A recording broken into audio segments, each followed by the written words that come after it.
In this lecture, we have to study about quantitative relationship between gas solute in liquid solvent, solubility of gas solute in liquid solvent and in pressure. म्हणजे आपण कशाचं relation बघतोय पहा, solubility of gas solute with pressure आणि solubility of gas solutes आपण काय करतोय इथे रिलेशन बघायचं आहे आणि ते रिलेशन कोणी मांडलंय तर हेनरी ह्या सायंटिस्टने मांडलेलं आहे. म्हणजे आपण ह्या लेक्चर मध्ये हेनरीज लॉ हे पाहणार आहोत. आता हेनरीज लॉ मध्ये काय सांगितलेलं आहे पहा, the solubility of a gas in liquid is directly proportional to its pressure. म्हणजे इथं आपण स्टेटमेंट सांगू शकतोय S is directly proportional to P. एखाद्या गॅसची सोल्युबिलिटी ही एखाद्या लिक्विड मध्ये कशी असते, directly proportional to its pressure. म्हणजे सोल्युबिलिटी ज्यावेळी आपण इन्क्रीज करू तर प्रेशर सुद्धा काय होणार आहे, इथं इन्क्रीज होणार आहे. किंवा आपण म्हणू शकतो प्रेशर इन्क्रीज केले तर सोल्युबिलिटी इथं इन्क्रीज होते. आणि हे प्रोपोर्शनॅलिटी साइन जे आहे ते काढण्यासाठी आपण काय करतोय, S is equal to K H P. आणि हा के एच जो आहे तो म्हणजे proportionality constant. K H is equal to proportionality constant और हेनरीज कॉन्स्टंट. आपण हेनरीज कॉन्स्टंट इथे लिहूया. Henry's constant.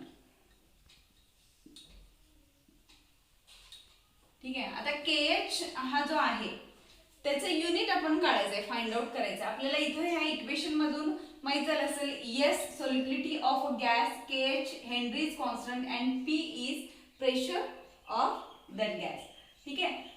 देन सोल्युबिलिटी आपल्याला माहिती आहे, सोल्युबिलिटीचं युनिट हे काय असते, मोल पर लिटर. मोल पर लिटर. प्रेशरचं युनिट जे आहे ते बार असणार आहे. ठीक आहे. मग के एचचं युनिट हेनरीज कॉन्स्टंट ह्याचं युनिट काय होते पहा. आता हे K H is equal to आपण काय लिहू शकतो, रिअरेंज फक्त करायचा आहे हा formula. K H is equal to S upon P. ठीक आहे.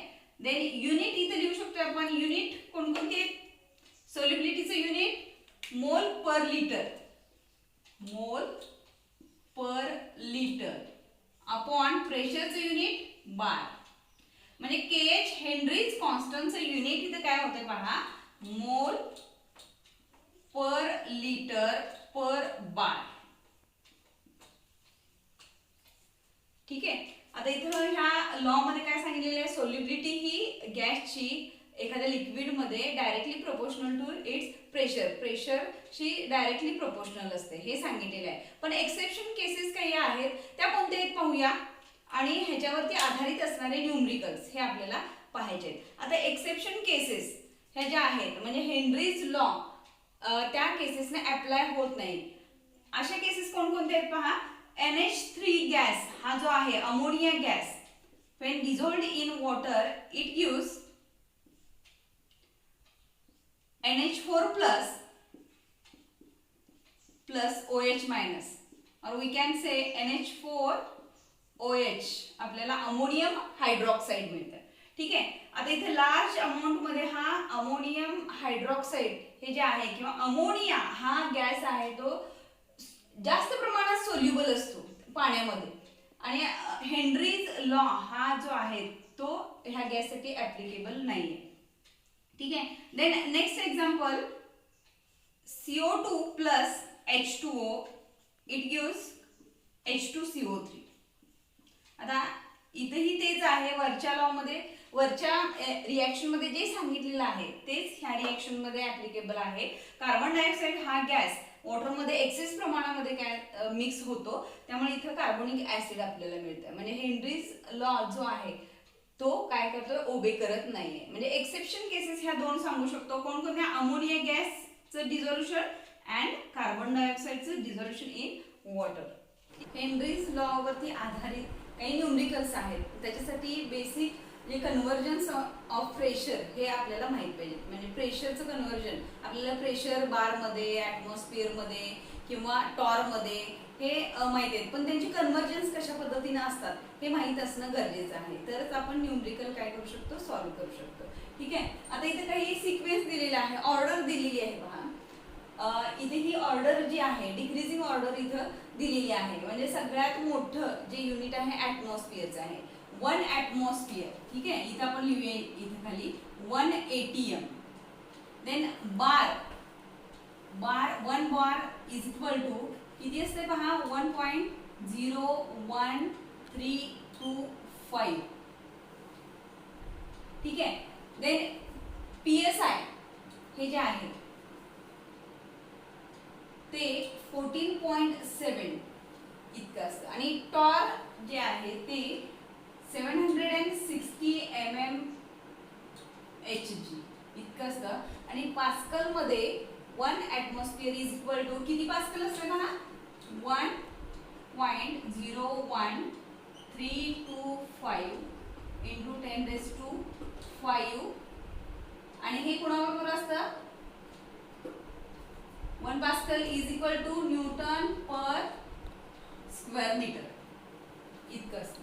ठीक आहे. म्हणजे हे युनिट्स जे आहेत आपण जे यूज करतोय प्रेशरसाठी ती माहित असणं गरजेचं आहे. आपण कोणकोणती युनिट्स यूज करतोय पहा, ॲटमॉस्फिअर, बार, PSI, देन टॉर आणि पास्कल ही युनिट्स इथं आपण पाहतोय. प्रेशरसाठी शक्यतो ही युनिट्स यूज केली जातात. आता कन्व्हर्जन जे आहे ते कशा पद्धतीने करायचंय ते माहित असणं ही गरजेचं आहे. ठीक आहे. आता 1 ATM हे जे आहे 1 ATM इज इक्वल टू 76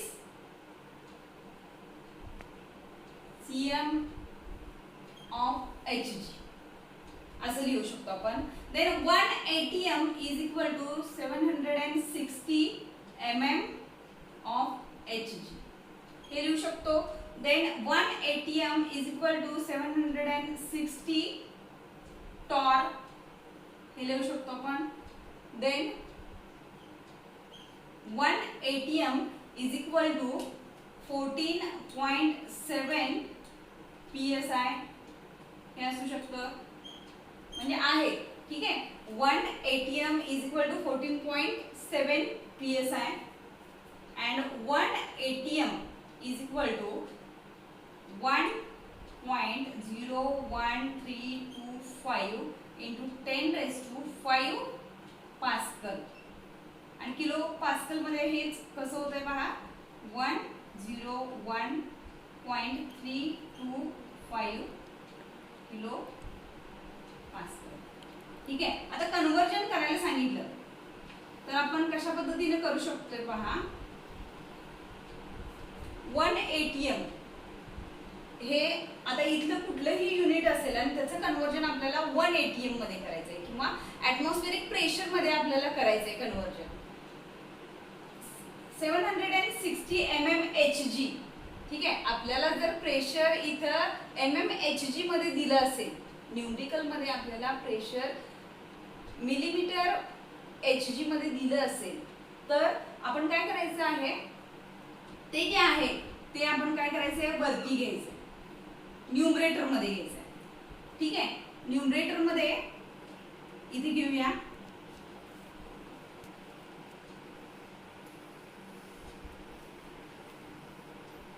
आणि त्याला काय करायचंय, हे mmHg मध्ये दिलेलं आहे न्यूमरिकल मध्ये, ते आपण कशामध्ये करतोय, ॲटमॉस्फेरिक प्रेशर मध्ये करतोय. ठीक आहे. आणि त्याला काय करायचंय, mmHg मधलं हे जे आहे ते डिवाइड करायचंय. 760 mmHg पर ATM असणार आहे, पर ॲटमॉस्फेअर. म्हणजे एका ॲटमॉस्फेरिक प्रेशर मध्ये किती हे mmHg, cmHg, टॉर, PSI असतं हे इथे मी काढून दाखवलेलं आहे. ठीक आहे. हे काय आन्सर येईल पहा, 2 ATM. हे कॅन्सल होणार आहे, 2 ATM हे आन्सर इथे येणार आहे. म्हणजे कुठलीही टर्म आपल्याला कुठलाही इथलं प्रेशर दिलं असेल तर ते काय करायचं आहे, म्हणजे mmHg मध्ये असेल, टॉर मध्ये असेल तर काय करायचं, टॉर मध्ये जर प्रेशर दिलं असेल तर काय करायचंय, ते वरती न्यूमरेटर मध्ये लिहायचंय आणि हे टॉर मधलं प्रेशर काय करायचं, डिवाइड करायचं. ठीक आहे. आणि एक सिंपल मेथड मी सांगते, म्हणजे इंटर कन्व्हर्जन असेल तर काय करायचंय, शक्यतो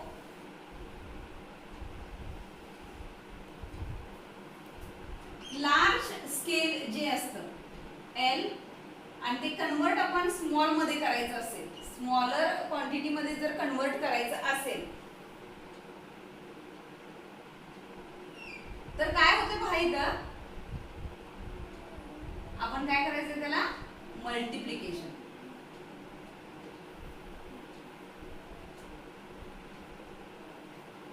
मल्टिप्लिकेशन करायचं त्या टर्मला. ठीक आहे. देन स्मॉलर क्वांटिटीला आपण कन्वर्ट करायचंय लार्जर क्वांटिटीनं, तर आपण काय करायचंय, ते एरो दाखवण्यापेक्षा अशा पद्धतीने लिहिते. ठीक आहे.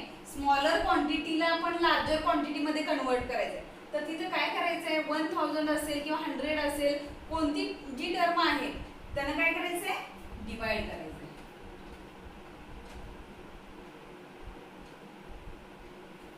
डिवाइड करतो. हे इक्वेशन जर तुम्ही लक्षात ठेवलं तर तुम्हाला न्यूमरिकल हे काय होतात, सॉल्व्ह होतात. म्हणजे लार्जर क्वांटिटी कन्वर्ट करतोय स्मॉलर क्वांटिटी मध्ये, मल्टिप्लिकेशन करायचंय. स्मॉलर क्वांटिटी कन्वर्ट करायची आपल्याला लार्जर क्वांटिटी मध्ये, डिवाइड करायचं. लक्षात आलं. पुढच्या न्यूमरिकल मध्ये आपण पाहायचंय कशा पद्धतीनं मल्टिप्लाय आणि डिवाइड करायचंय एखादं युनिट कन्वर्ट करताना. इथे एक न्यूमरिकल दिलेलं आहे पहा. The Henry's law constant of CH3Br is 0.159 mole per liter per bar at 25 degrees Celsius. What is the solubility of CH3Br in H2O at 25 degrees Celsius and at pressure of 130 mmHg? म्हणजे आपल्याला काय काय दिलेले आहे पहा, ते आपण लिहून घेऊया. हेनरीज लॉ कॉन्स्टंट म्हणजे आपल्याला इथं KH जो काय आहे तो दिलेला आहे, किती आहे पहा, 0.159 मोल पर लिटर पर बार. ठीक आहे. त्याच्यानंतर अजून कोणती व्हॅल्यू दिलेली आहे पहा, आपल्याला प्रेशर एक दिलेला आहे P is equal to 130 mm. ह्या दोन व्हॅल्यू दिलेल्या आहेत आणि आपल्याला काय कॅल्क्युलेट करायला सांगितलेलं आहे पहा, what is the solubility. Solubility आपल्याला कॅल्क्युलेट करायला सांगितलेलं आहे. सोल्युबिलिटी माहित नाही आपल्याला. आपल्याकडे फॉर्म्युला आहे S is equal to KH into P. ठीक आहे. ह्या व्हॅल्यू काय करायचे, पुट करायच्या आहेत.